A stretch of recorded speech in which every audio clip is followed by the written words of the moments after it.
All righty, good evening, everyone. I got a busy evening, so we're going to get started. I want to thank all our community board chairs, district managers, council members, staff, city agencies who are with us tonight. I appreciate everyone for being here and for their patience and understanding as we delve into a packed agenda tonight.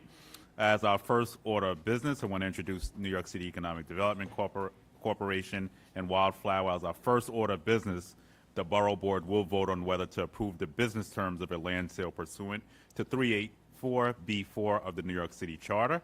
This approval is sought by the New York City Economic Development Corporation on behalf of Wildflower JFK North Ltd.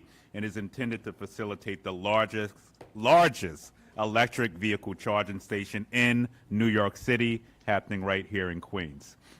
The site in question is approximately 2.5 acres, a 2.4 acre lot located north of JFK International Airport along the southwest side of Rockaway Boulevard and 145th Avenue in Springfield Gardens.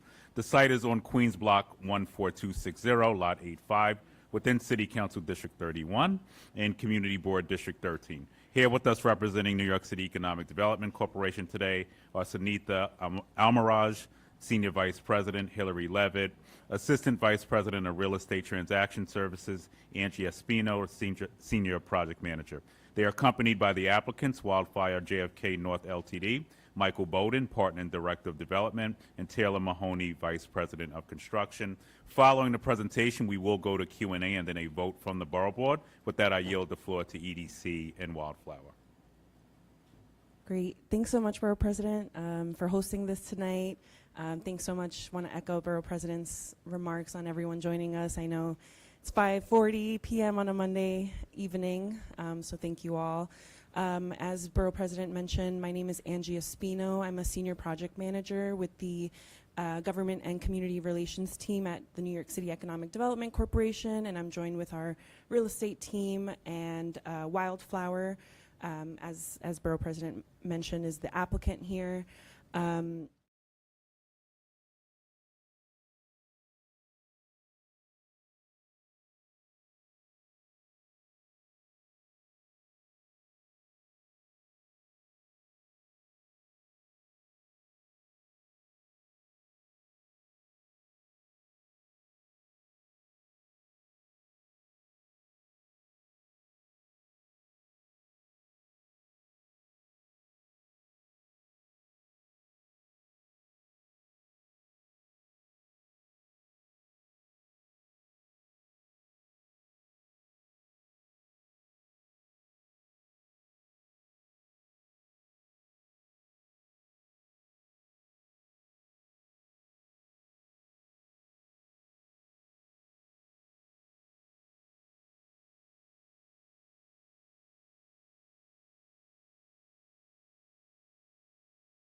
tick off all of those boxes.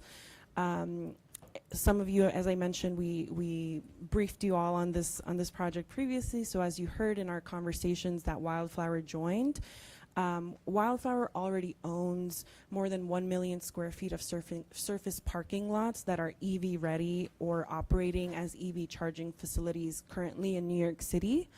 And additionally, Wildflower does have a strong track record of investment, especially in the JFK area.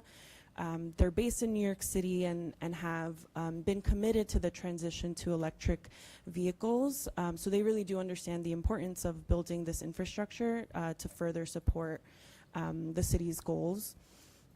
So just to get into the terms related to this project, the city will sell the 2.5 acre site to Wildflower JFK North LLC for just under $8.6 million. Wildflower will deliver an EV ready site, meaning the site will be installed with electrical conduits throughout the site. Wildflower is required to deliver a minimum of 65 EV charging stations over a maximum period of 3 years, which will include at least 12 fast chargers, with the potential to add more chargers in the future. The chargers are expected to serve all types of vehicles with a focus on the electric truck market. Any portion of the site that doesn't have EV chargers may be used for parking or freight or passenger vehicles or other. The chargers will also be publicly accessible 24/7 from day one of installation. The site where the 65 chargers will be is restricted to a 15-year use period. Construction must begin within 6 months of the deed execution.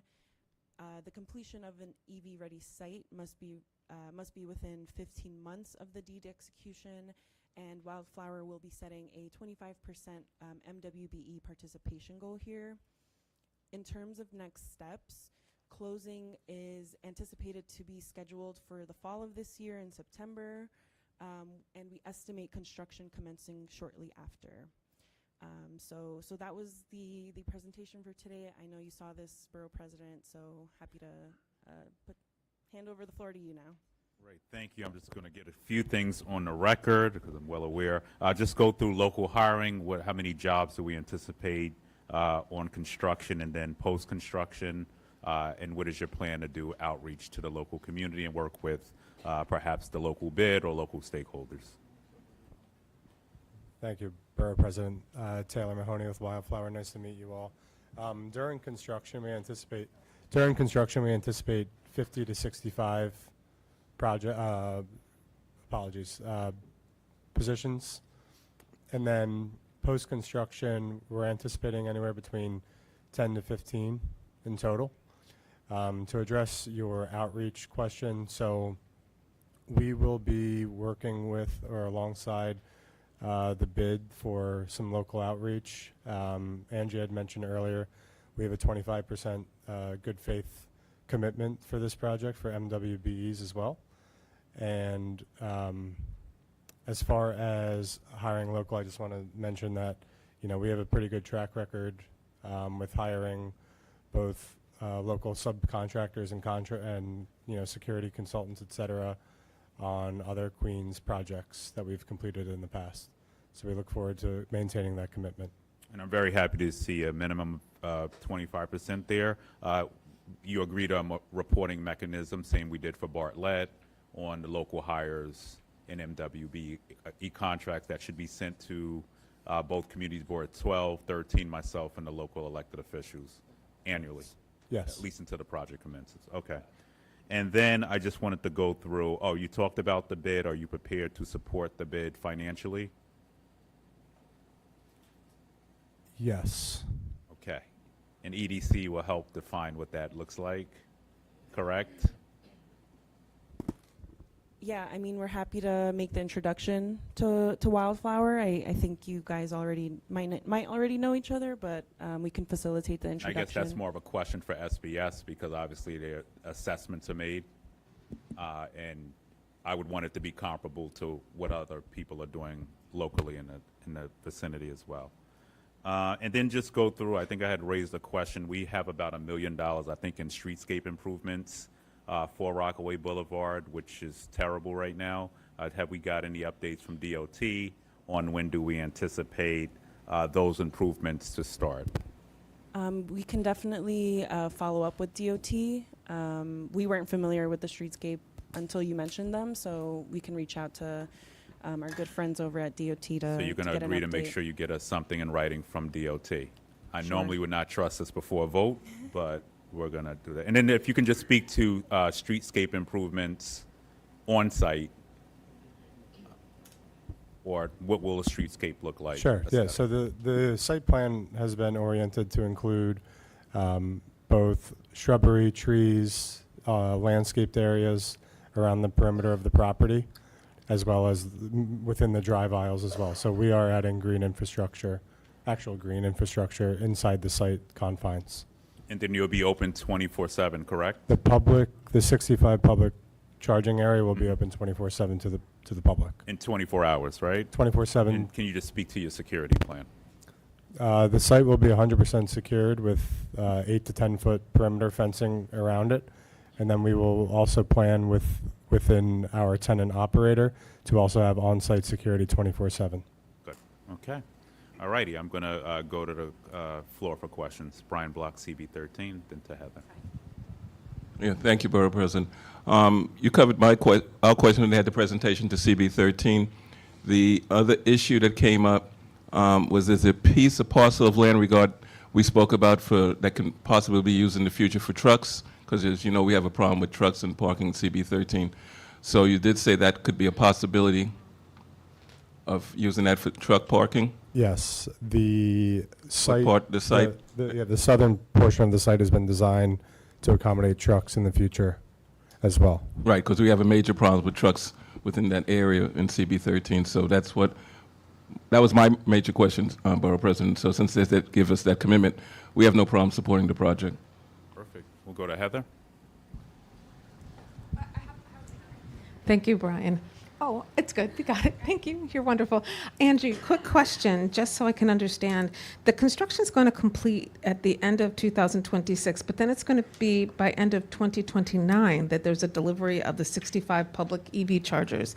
Just for understanding, what is going to transpire in those 3 years? Why does it take 3 years? Just so I can better understand the scope and the progression of the project. Thanks for your question. you're I'm welcome. Hillary Levitt with NYC EDC, and I can answer that. So the construction completion by what we're anticipating by the end of year 2026 is those underground electrical conduits that then would facilitate the installation of the EV chargers. We have it was called a delivery plan with Wildflower, where upon the first anniversary, it's a minimum requirement of 30 chargers be installed. Upon the second anniversary, it's a minimum requirement of the additional 20 chargers being installed. And then on the third anniversary, it's the remaining 15 chargers of that required minimum 65 chargers. And that's really just to ensure, that we want the chargers to be used, and also we want to be able to satisfy demand. So if demand is there, they could be delivered more quickly, but that's just kind of like an outside date for when all 65 chargers would be installed. Fantastic. Thank you. Brian, what was your vote? How did it break down? Was it unanimous? Well, the presentation just went to the chair, myself. Okay. Couldn't get the civic together for that time, but as chair, I'm supporting it. We had a vote. It was unanimous? Okay, great. That's just what I wanted. Thank you. Hi, Walter Sanchez, Community Board 5. Can you tell us the thought behind having only 12 fast chargers? Whenever you go to these places, the fast chargers are the only one that's used. And if anybody knows, it takes about an hour maybe to charge your car. But a level 2 takes maybe 4 hours, and a level 3 takes 18 hours. Is it the infrastructure?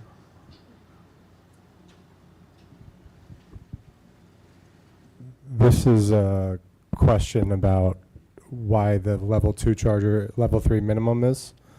That was what was agreed to within the negotiation of the contract. To your point, I think you alluded to it a little bit, but the size of and the power that's required for these EV projects are pretty large and expansive. Right. And there's a lot of commitment with Con Edison's involvement for the size of power. So it's the infrastructure It more is than the, anything. the infrastructure is the governing. Okay, any other questions, comments, or concerns on this application? Yes, is Propel New York involved in this? Is that a similar project? No. No. Okay, just curious, because they're laying down infrastructure, electrical infrastructure as well. I'm just curious if it was involved. Thank you. Thank you. All righty. Everybody's questions, comments, concerns answered? All righty. Seeing no other questions, comments, or concerns, I want to thank EDC for their presentation and taking our questions. Moving on to voting, I will now call on Michael Carlier, Director of Community Board, to conduct the votes after a motion has been made. And also, would anyone like to make a motion to approve the amendment? I'll second it.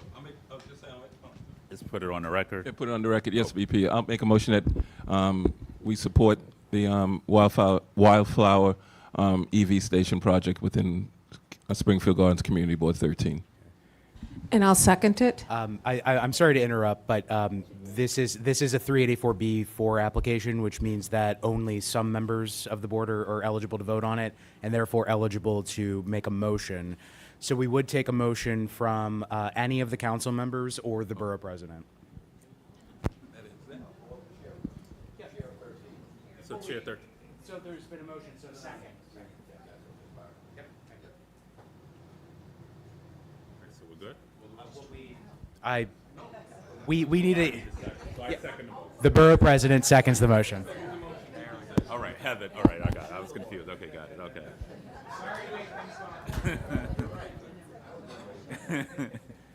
All right, Michael, you want to conduct the vote? All right, everybody. So the way this is going to work, I will call out the office, and if there's a member of that office voting by proxy, state your name and your vote. So starting off, CB13, Brian? Yes to the motion, Brian Block. Yeah, this is to the actual vote. So. Okay, following Councilmember Natasha Williams. Yes. State your name, please. Candace Duncan. Thank you.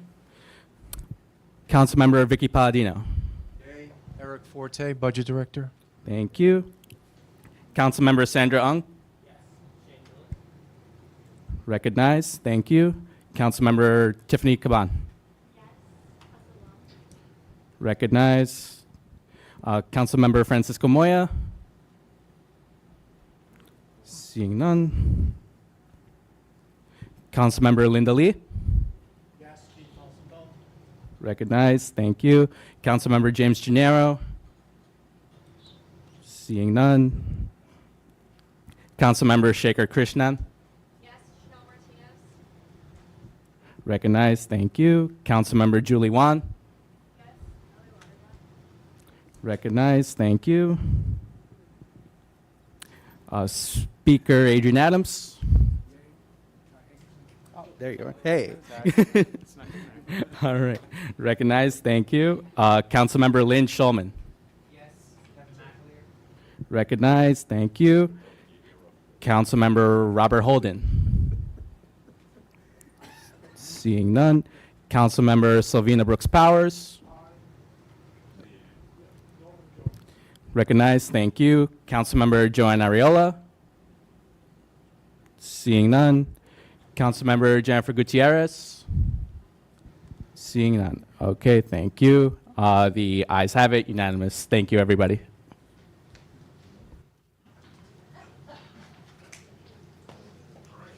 Well, thank you, EDC. Congratulations. Look forward to more work ahead on this. All right, next item on our agenda is NYPD Patrol Borough South, who will be presenting on crime stats and trends, along with seasonal updates and guidance on maintaining public safety, especially during the summer. NYPD will also provide a brief rundown on agency-wide initiatives and opportunities for public engagement. I want to welcome, representing Patrol Borough South tonight, our newly minted, promoted Chief Christopher McIntosh. Floor is yours. Good evening, Mr. President. Thank you for the warm welcome. Can everyone hear me? Yes. All right, good evening. So listen, overall, when we're looking at year to date, 28 days, we're down in Queens South. Year to date, we're down 6.5%. We're down in 5 of the 7 major categories. We see an increase in rapes, but the change in law, that caused the increase in rapes. We have more rapes reported, which we want to address any kind of conditions with rape. And we also see a slight uptick in burgs. A lot of that is driven by our trespass affidavit program started by the Queens DA. And when I say slight, it's slight. It's 540 versus 538. So there is a slight increase. And you know, that trend continues when you look overall for the 28 days, here to 7 days a week, our crime is down overall. We did see a slight increase in homicides, 5 versus 4, and 4 of those homicide had a DV nexus to it. But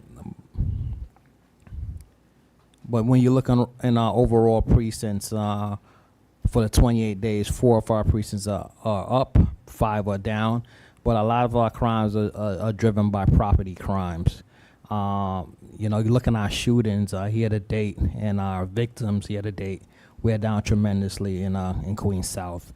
And 1 victim life safe is worth, you know, is worth a lot, right? There's not a price in anybody's life, but we're looking overall, you know, I'm doing conservatively. I'm talking about 35 lives that we have saved in Queens South.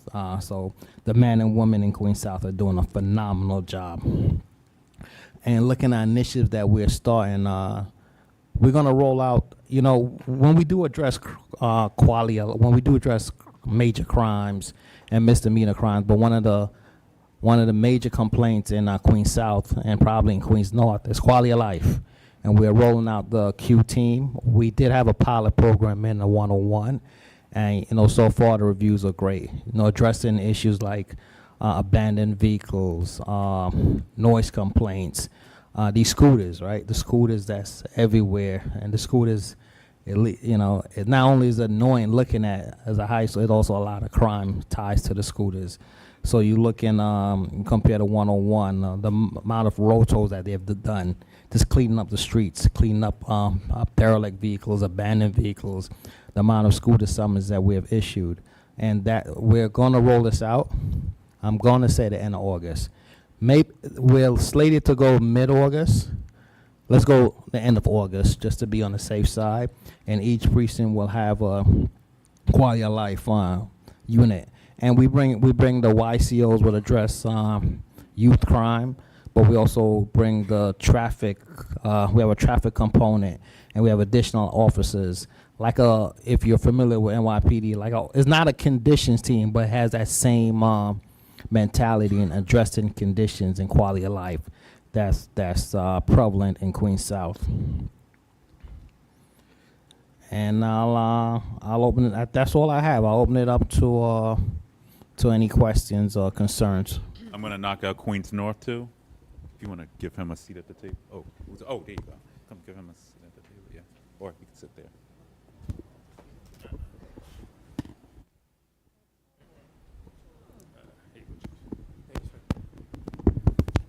Good afternoon, Borough President, and everybody that's in attendance. So just, I'm here on behalf of Chief Hennessy, just to report Queens North for the year. To date, we're doing exceptionally well. As a borough, we're down 14%. You know, with the exception of murder, we're up 13 versus 7.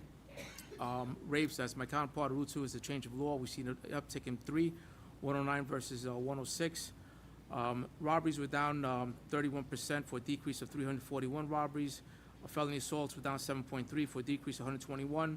Burglaries were down 8 for a decrease of 1%. Grand larcenies down 18.8 for a decrease of 622 grand larcenies. GLAs were down 105 for the year so far, with a decrease of 8.7%. Yes, sir. You want to repeat it? Last one. Grand larcenies were down 622 crimes for a decrease of 18.8%. GLAs, theft of a vehicle, were down 105 for a decrease of 8.7. Shootings for the borough were up 20 versus 9 for an increase of 11. When we look at the homicides, have 5 of them are victims that were stabbed, 2 from gunshot, and the others were by other means. Case status right now, 4 of them are closed, and the remainder still open for investigations. Shootings, 20 versus 9, we're up 11, with increase of 122. Of those, the dispute, majority of the motives are dispute. And as far as the case status, 11 out of the 20 are closed. That's a 55% case closure, and the remainder are still open for investigation. Some of the main topics that's been prominent in Queens North, Roosevelt Avenue, with all the resources that we've dedicated and the co-agencies helping out, we've seen a dramatic decrease year to date. Overall, it's down 32% in overall index crimes. We're down over 231 crimes as a whole.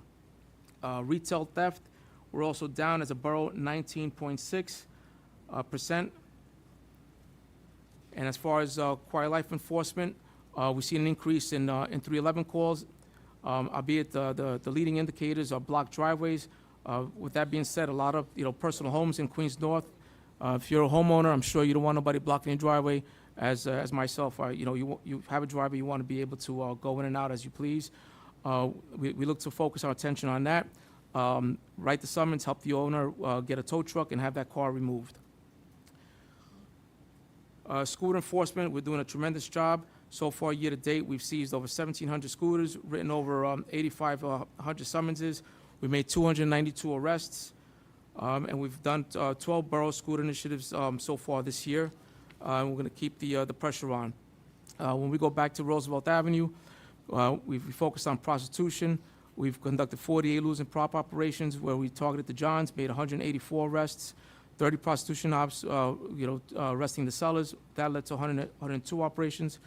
And our partners in crime, our Queens North Vice Team Enforcement, has made 388 arrests as well. Park crimes are down for the borough, down 41%. And we're going to continue maintaining our enforcement. Obviously, one of the big parks is Flushing Meadow Park. We have a detail there, one lieutenant, 2 sergeants, and 16 police officers covering the park as well. That's all I have for you, sir. That's all? Thank you. We did. Great run through.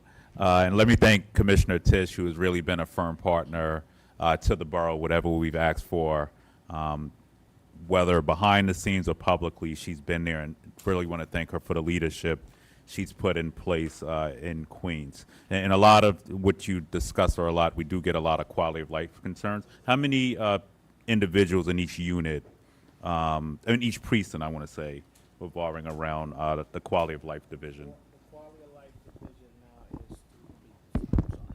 The quality of life condition is going to be 2 and 16. 2 and 16? No, sorry, 2 sergeants and 16 PL. Yeah. All right, so we'll have that'll be each precinct. Each precinct. So we'll divide them by a 10 to 6, and then 18 by 0200. Subject to change depends on the condition. So if the numbers or the analysis show us something different, their schedule will be changed. All right, so like the 101 that works, it might not work in the 113. Just for quality of life, that's their only. That's their main focus. That'll be their primary mission. I just wanted to mention 2 hot spots. So Supton Boulevard, one of my favorite corridors. I hope we're gonna in Archer Avenue. I hope we're gonna see some resources there. And then I'll go to Queens North to answer on Diversity Plaza and what's happening up at Diversity, and I'll just share a little bit. Parson Archer is near and dear to my heart too. Right now, is in our summer violence zone, so we have a deployment of 2 and 24 from the precincts alone. That's the bid, but it also we also include our summer deployment zone in there, where we have all the newer officers, which we call FU. They're all flown to the 103, and they cover the area from Van Wyck all the way to 168 from Jamaica Avenue going down to Archer. So, you know, we have the bid, but also overlaying that, we have the newer cops, FTU, flying in that area. And if you know, for something too, we also have that in the Rockaways. So that's part of our summer violence zone, all out, like you said. And if you look in that zone, those two zones in particular, we're down in crime also. And I just wanted to add Rockaway and 135th because there's a lot of gang, I think, stuff happening up there. But I think we took a shooting up there this weekend somewhere up off of something. Off of South Liverpool. Oh, but he was from Brooklyn. I think okay. Yeah. So just making sure Rockaway is covered too, because there's some activity. Then I just want you to speak to Diversity Plaza. Has a lot of quality of life issues we're getting. So I'm not sure if you're aware. We're going to reach out anyway today.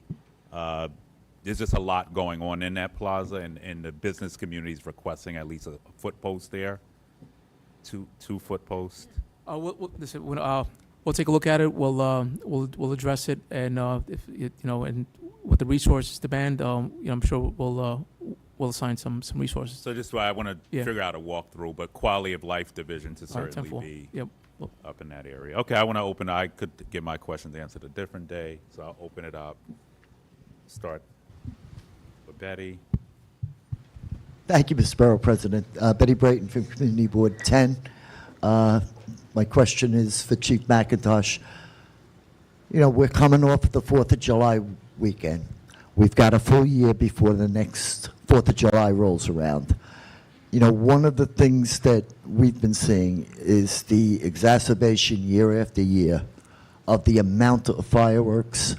And, you know, I don't want to use the word quality, but, you know, when Macy's is shooting off their fireworks in somebody's 40 by 100 backyard, that's a problem. Because we're seeing more and more huge displays in areas that are endangering everybody around them.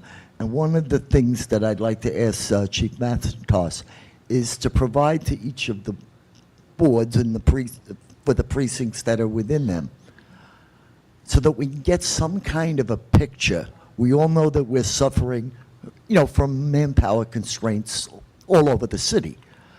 And how much time were our officers having to run around on fireworks issues on the 4th of July and that weekend? And what was the impact on response times to emergencies and even, you know, non-critical cases? You know, and to get some kind of a statistical view of how many radio runs there were comparative to another weekend of comparative time frame, you know, like not a holiday weekend or to another holiday weekend, you know, because we've got to get a handle on using what manpower we have in a more effective way.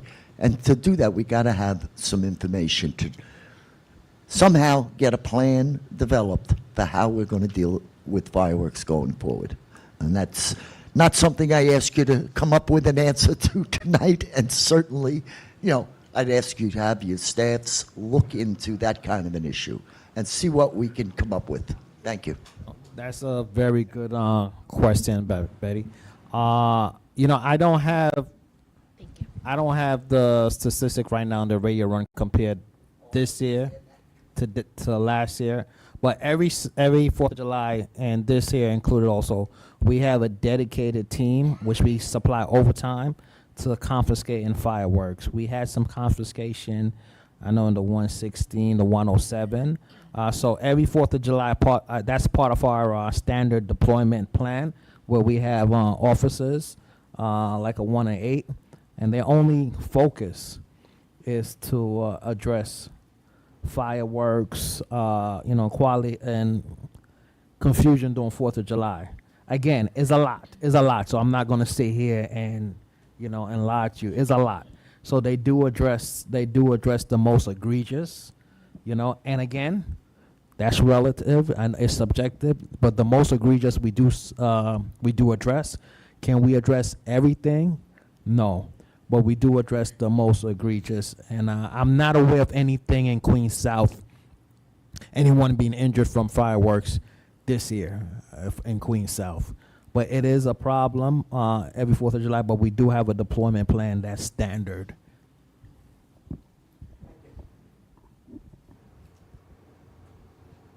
Ready, BP? Okay. Brian Block, Community Board 13. I have a question for North and South. I'll go North. You mentioned there were 1,700 summonses for scooters. Which scooters are we talking about? Are you talking the Lime, those scooters, or are you talking about the delivery scooters? So the ones we refer to is the not the Lime scooters. All right, it's the combination of the electric and gas ones, where we have tandem riders, and part of that focus that's driven with the tandem riders is going after people that are committing crimes. Because okay. when you watch some of these videos, you see the passenger generally they ride up on a victim in the street, and the passenger winds up taking the chain. So our focus is to target those individuals that are operating the schools illegally and recklessly. I got you. Thank you. And Chief McIntosh, regarding the quality of life team, now what's going to happen to the NCOs within the precinct now? Because that question has come up at precinct council, whether at 105 or 116th, and commanders are kind of vague on the answer. So I'm going to ask you, since you're the source, what's going to happen with the NCOs? Are they going to be brought into the quality of life team? Will it be a separate unit? How's it? As it stands right now, the NCO still remains. I haven't heard anything of the change in the NCO, but the NCO, I mean, they have to be a part of the quality of life team, because that's their function, right, to address any concerns you have. Right. I always say your NCO is your personal cop. Right. It's a cop that you could reach out to solve your personal issue. So consider the NCO, the quality of life is just enhancing the NCO experience. As of now, I haven't heard anything of the dismantling of the NCO, if that's what you're asking me. That's what I am asking, because... No, I haven't heard anything about dismantling the NCOs. Okay, so NCO's program stays in addition to the Q team, the quality of life team. So far, that's what from my understanding, yes. All right, so like in a scenario, I don't want to take any time, but like a quick scenario, like what's happening in some parts of my neighborhood, these guys are setting up washing cars. So that's a quality of life. Absolutely. All right, so we'd reach out to the quality of life team. Yes. Great, thank you, Chief. All right.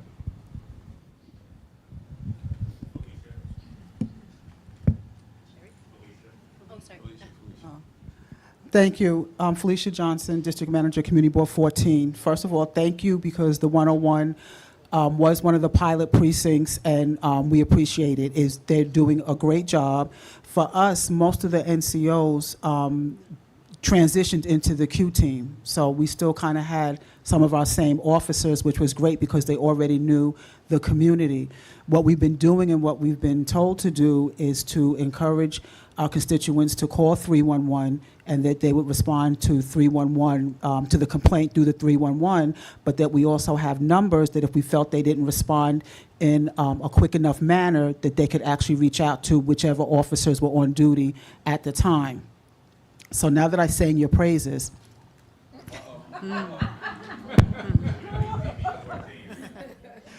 so,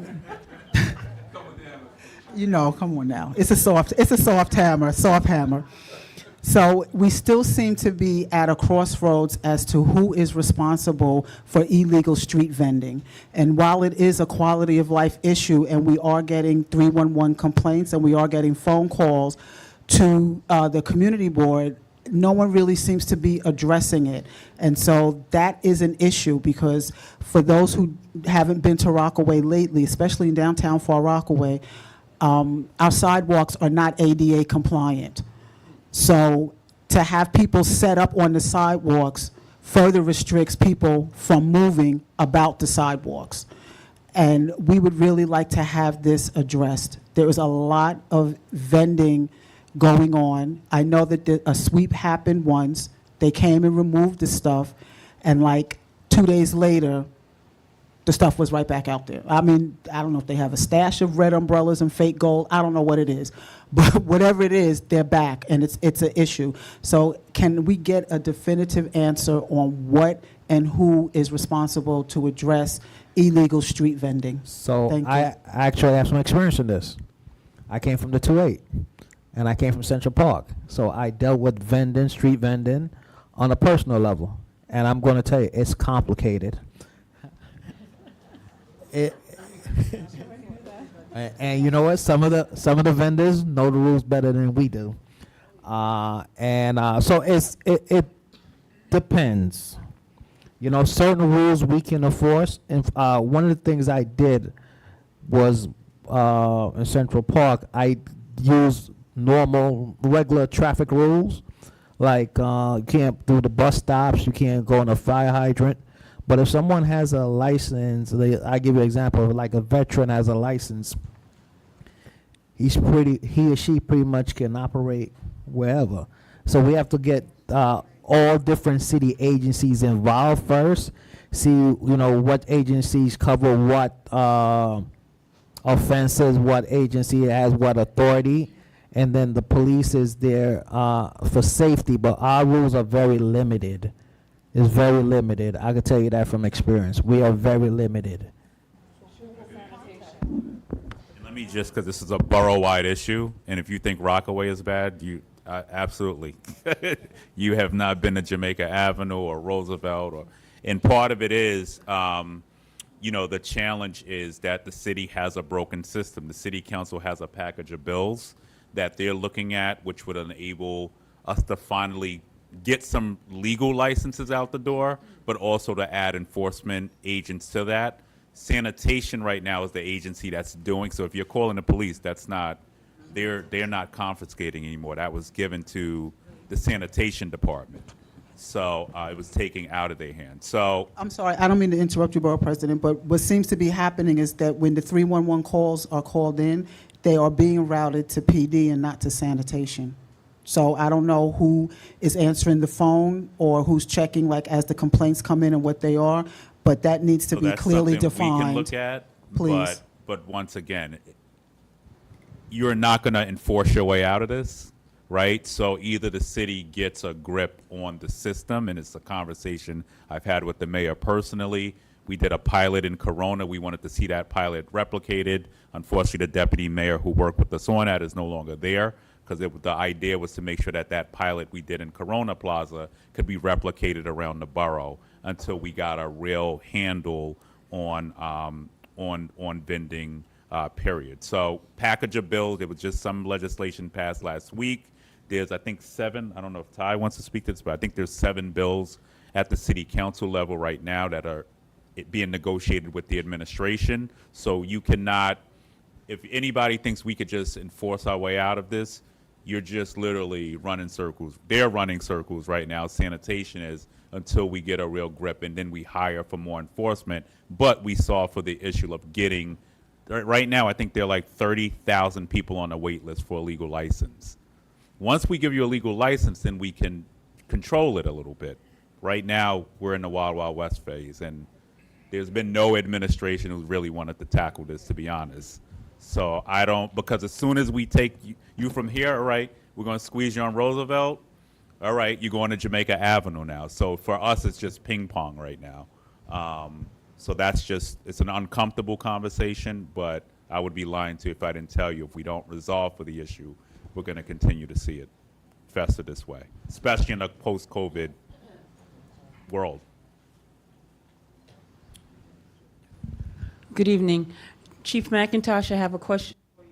For the Long Island Railroad area, is that being treated now like Coney Island as a regular spot where precincts are coming in to take patrol there? Well, that's MTA. You mean on Supton? You mean Supton and Archer? Yes.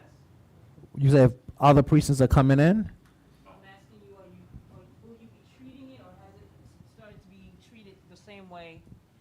Coney Island is handled. You know, during the summer, we all went to Coney Island. We came from precincts all over, and we all did patrols out on Coney Island. We may have the MTA, but we don't see the MTA. That area, the 103 precinct, is a quality of life bumper sticker. That entire precinct is an issue. All the way, even Brinkerhoff and Sutphin Boulevard, we have to have a conversation because something has to be done. Talking about ADA problems, not compliant, folks can't walk down the sidewalk. So back to my original question, is NYPD going to do that? Were they going to have officers fly in from other precincts to assist MTA? Because MTA is not even visible. Something in Archer by the Long Island Railroad, we own that. That's part of our summer violence zone. So we have the extra cops. Not only does the bid cover that, like I said before, but that's overlaid with our FTU officers. So that those posts are always covered. You know, the MTA, like I said, they'll stay up on the Long Island Railroad, but we usually have it overlaid with our FTUs, our summer bid, and then we have transit. We'll have transit overtime down in Supton and Archer. I will take a look in 110 and Supton and Brinkoff. I used to live not too far from there, so I'll take a. What's the issue at 110 and Brinkoff? You said just let me just say that again that I could address it. Vehicles on the sidewalk. I've already done a 311 because there's an item in the street that holds oil. So that's something I've already put on 311. But today, even driving here, both sides of Brinkerhoff and Sutphin Boulevard, they have trucks and cars all over the sidewalk. No, an elderly person, a mother with a carriage, they could not make it through. They could not navigate that. It will be addressed. Thank you. Hi, Chief McIntosh. Welcome. I have a question similar to what Betty had about fireworks. We seem to have fireworks lighting all year round. It starts from July 1st, July 2nd, July 3rd until July 4th, and the leftovers the other days. We also have now on holidays. I've lived in my community board for 24 years, and it's only on 4th of July we had a lot of fireworks, so we can handle it one night. Now Diwali, there seems to be more fireworks than 4th of July, Eid, Memorial Weekend, Thanksgiving, Christmas. There's fireworks for every single occasion. At one time we came to a meeting and they said that people were going over to Pennsylvania and getting the fireworks and coming. What can we do to crack down on the people who are selling the fireworks, who are providing it? Sure, like I said, we during the 4th of July, we always have extra officers, which we give overtime to focus, specifically on our fireworks, confiscating the fireworks for the 4th of July. Here, I mean, like you say, here around in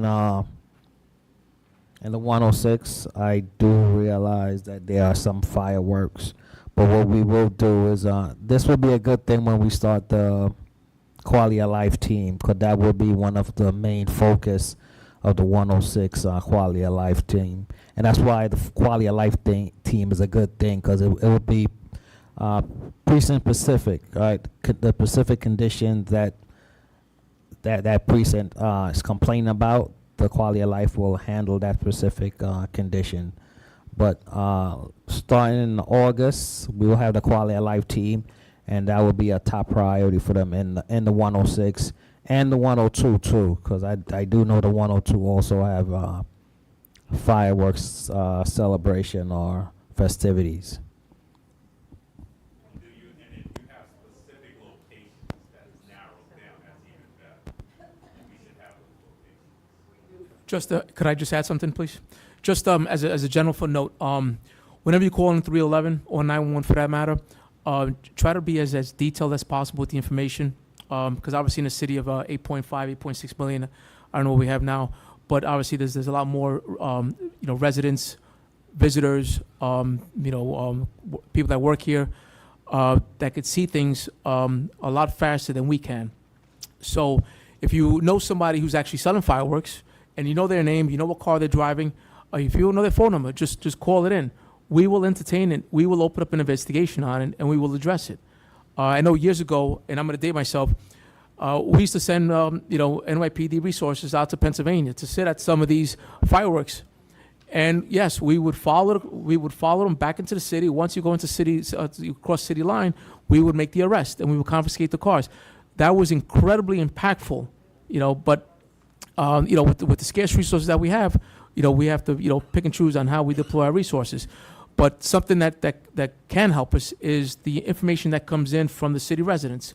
So yes, if you know Stephen Ortiz is out there selling fireworks, then give us his name. If you know he's driving a particular vehicle and he got the plate, give us that as well. If you know where he lives, give us that as well. We will look at it. It would help us fine tune exactly who we have to go, and hopefully we could get a bang for our buck. See Heather, followed by Brian. Thank you both for the good report tonight. Just a quick question. You both mentioned that the instances of rape are increased because of changes to a law. As far as how you attribute that number, could you explain what the changes are and how it changes how you look at that number? Okay, before the change in law, rape was penis to vagina. Yeah. With the change in law, like a touch, sex abuse. Like sex abuse, if anyone doesn't know what sex abuse is, it could be finger to vagina. That would be sex abuse. That's not considered rape. So the addition to these additional, I'm going to say elements, it widened the scope of rape. So that's why you see the increase in complaints of rape. Thank you. What might not be a rape before is now considered a rape. Thank you. I just wanted to understand the distinction. That's terribly helpful. Thank you.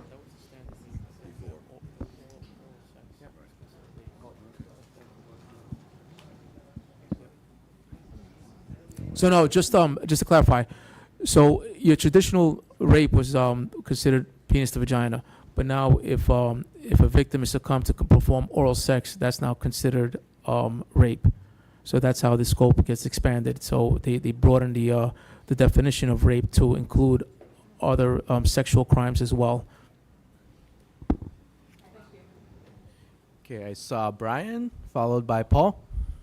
I think it was mentioned that the 311 system, the BP said he would look into it, Michael, and that really because as Felicia was just saying, one of my neighbors, called in 311 to talk about the illegal car washing, and 311 told her to speak to sanitation. And then she's contacting me saying, can you contact sanitation? I said, no, that's an NYPD. She's insisting, and 2 civic members told me that, no, 311 told us it's sanitation. So really have to look into 311 and what they're telling the community, because as far as I know, that was an NYPD situation, not a sanitation situation. So I think that really needs to be addressed, the 311 representatives and how they classify certain things that we consider quality of life issues. It was a legal car wash in someone's home? No, on the street, Chief. Okay. That's a new thing happening I don't know, it's not new, but it's happening more now, at least in Southeast Queens, Chief, and all over. That's something. Okay, that's something. A guy gets a truck, gets some water and buckets, and he's calling his friends, and it's like before you know, you have 10 cars lined up in the middle of the street, waiting to wash their cars. Okay, that's something we could. They pull up to the hydrants, and it's good to go. So, yeah. So we got to call. I have to call NYPD, and then they disappear for a day or two. Then they move to another location. I don't know what's happening in other areas, and they just hop around. And 311 is telling folks when they call, to call sanitation. And most of us here know we got to call you guys. Yeah, Sanitation's not coming out with a truck to move somebody illegal washing cars. So that has to be addressed, and I'm glad the BP is going to look into it. I just want to stress it. But that both chiefs, that's really a problem within all our communities. This summer, It's like everywhere you turn, guys are pulling up, setting up car washing on the street. That is a major, whether it's north or south. It's not. I'll be honest with you. It's not just a Queens issue. It's a New York City issue. It's all over the city. Right. You know, I've seen it in the Bronx. I've seen it in Manhattan, North. It's prevalent all over. You know, yes. You know, I take pride of being with the NYPD. You know, you call, we show up. I know. All right. All right. I can't say the same for all the other agencies, but you know, we take pride of the job that we have and the service that we provide. But in my opinion, the car wash, that should be a sanitation issue. They're dumping dirty water into the street. Maybe DEP or somebody. Maybe it should be addressed in that fashion. You know, yes, they're conducting a service, part of illegal vending, but it's got to be one of those multi-agency approach where you know, we target the right offense or the right violation with the right summons. But on a Saturday afternoon at 2, 3 o'clock in the afternoon, you're not going to get DEP and other agencies to come out there. Fastest people are going to respond are you guys That's right. and gals. Thank So you for that's that. the bottom line. You're not getting the other agencies. So I don't. To mention them is fine, but the ones that are going to show up right away and make them scatter like roaches is your department. But at the same time, when we schedule operations, yes, we could have those agencies, you know, show up on a Saturday. If that is the issue at hand, then it should be a multi-agency approach. And you know what? If DEP needs to work on a Saturday, then that's something the city agency needs to address. If we have to have sanitation work on a Saturday, then that's something that should be addressed. But it should, you know, at the end of the day, New York City has deep resources, and we should take advantage of that. And just to make sure that those quality of life issues are addressed. The officers at 105 in my area have been the community affairs officers. I feel bad calling them every minute, but they're responding, and the guys are disappearing. But it's really, everyone's saying the same thing. It's happening within all our community boards. So thank you both for coming. All right, moving on to Paul from CB11, followed by Marie from CB8. Thank you, Michael. Paul DiBenedetto, Community Board 11. My question is for Chief Ortiz. Thank you. So the 111th precinct is woefully understaffed. Are there any plans to add manpower to the 111th precinct? That is You have a satellite coming. Yes, they are understaffed, as well as many of our other precincts in the city. We tend to prioritize resources with the commands that need them the most. Unfortunately, 111 is a beautiful command, and they're not on the top pecking order right now. I'm being brutally honest. Okay, but you know, the men and women. The honesty. But the men and women, they're doing the best that they can, and I'm sure when you call, they too respond. All right, recognizing Marie, CB8.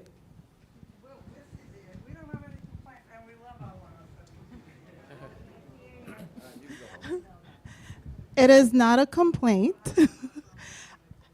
I just wanted to mention that we had an issue with a fire hydrant being open all the time, and we reach out to our NCOs and they'll get there really quickly, but unfortunately the people would leave.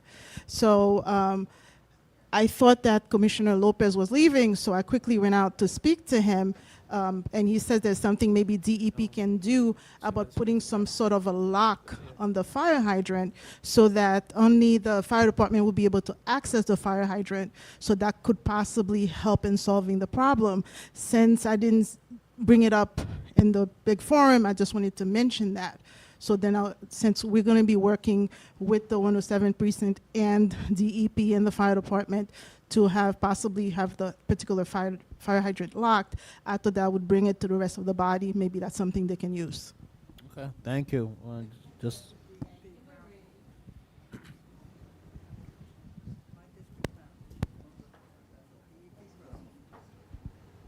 Any other further questions from the board? I can't see. Oh, Giovanna, yes. Good evening, everyone. My question is to NYPD.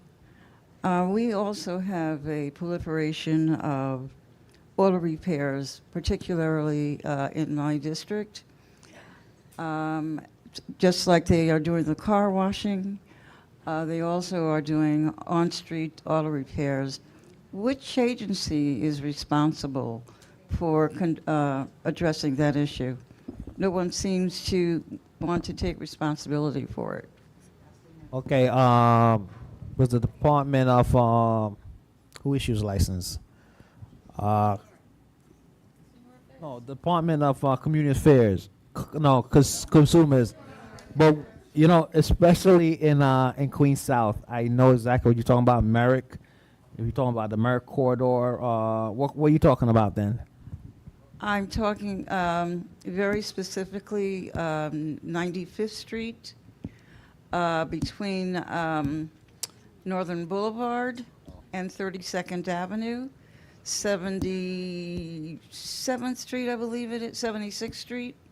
Again, off of Northern Boulevard and 32nd Avenue. These are the two locations that I'm mentioning are in East Elmhurst and Jackson Heights, Community Board 3. So we'll take a fresh look at it, and we'll get the right agency. If it falls under the NYPD, we'll address it. Last I recall, that there was some violations on the books that we could issue for unauthorized, vehicle repairs. Okay, so my problem is the 115 precinct does respond, but is that under their jurisdiction, or is there another agency? As it's been mentioned before, on a Saturday morning, traffic is blocked because we have multiple cars in line to get their oil changed and other parts to be repaired. And they're doing this in a very active street. I have not been able to find any agency outside of NYPD that will respond to the complaint. So this would be very helpful if we could identify who the responsible agencies are. Thank you. We'll do a follow-up, and we'll get back with a response as to who the agency is going to be. And again, if it falls under the NYPD, we'll delineate the plan that we're going to put out to address it. Okay, any further questions? All right, seeing none, want to thank both NYPD, North and South, for being here tonight. We know firsthand the crucial partnership you have with not only our office, but the CB, so thank you so much for being here tonight. So moving on, just want to open up the floor for general agency updates. Are there any city agencies present that wish to provide an update?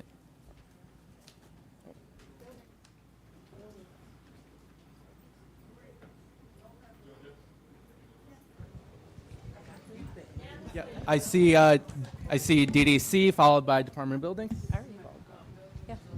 Good evening. Yeah, DDC, DOT, Department of Buildings. Thank you. Good evening. Ari Gershman, he, him, New York City Department of Design and Construction. This is regarding the new Roy Wilkins Recreation Center to be constructed in Roy Wilkins Park. We are hosting a Meet the Teams event on Monday, July 21st, 5 to 7 p.m., co-sponsored by the Borough President's Office and our local elected officials. Location is 120-50 Springfield Boulevard in Cambria Heights.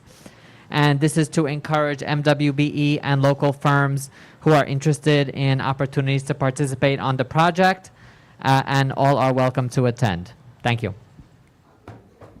Okay, pivoting to DOT.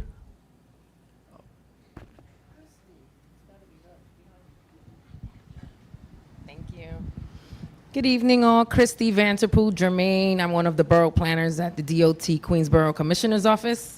Some of you know me. I covered Western Queens at some point. Now I cover Northeastern Queens. So tons of great things happening at DOT. I won't bore you to death, but I will provide the top two. Vision Zero announces traffic deaths have reached the lowest level in recorded history during the first 6 months of 2025. And that is down 32% from last year.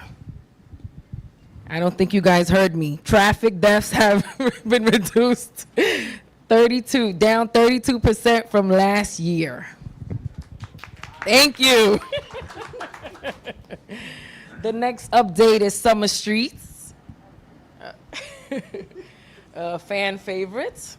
Bear with me while I pull that one up.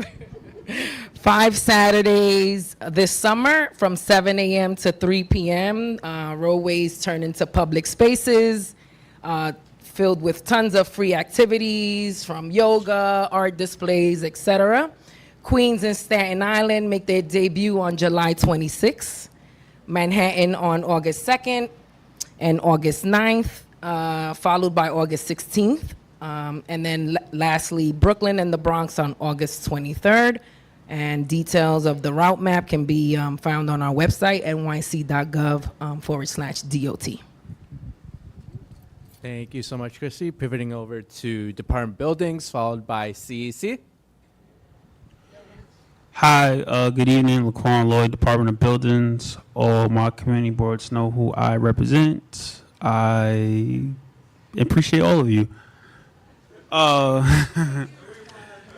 Yes. Shout out to my community boards. Yes, I answer all your emails fast. So if I'm pretty sure you've received the email from me or my colleague Sam. We are having an event on Saturday, DOB in your community. We are having the Queens edition this year. We have basically an event where the Queens office is going to Queens Borough Community College. We'll be there from 10 a.m. to 3 p.m. Every community board should have received the flyer with the QR code to promote.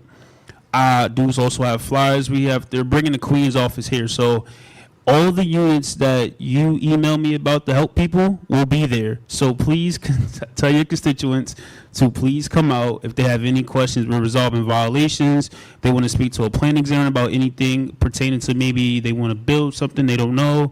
We're answering all questions. Also, we'll be joined by FDNY and NHS, the Neighborhood Housing Services of Queens, and I believe DOF will be there. Don't quote me on that. But yeah, they'll be at the event with us. We're encouraging all people to come out, we'll answer any questions, and we're just here to service the community. I'll leave the flyers in the middle of the table, and if you got any questions, just catch me on the side. All right, thanks, Laquan. And pivoting over to Civic Engagement Commission. Hi, how are you?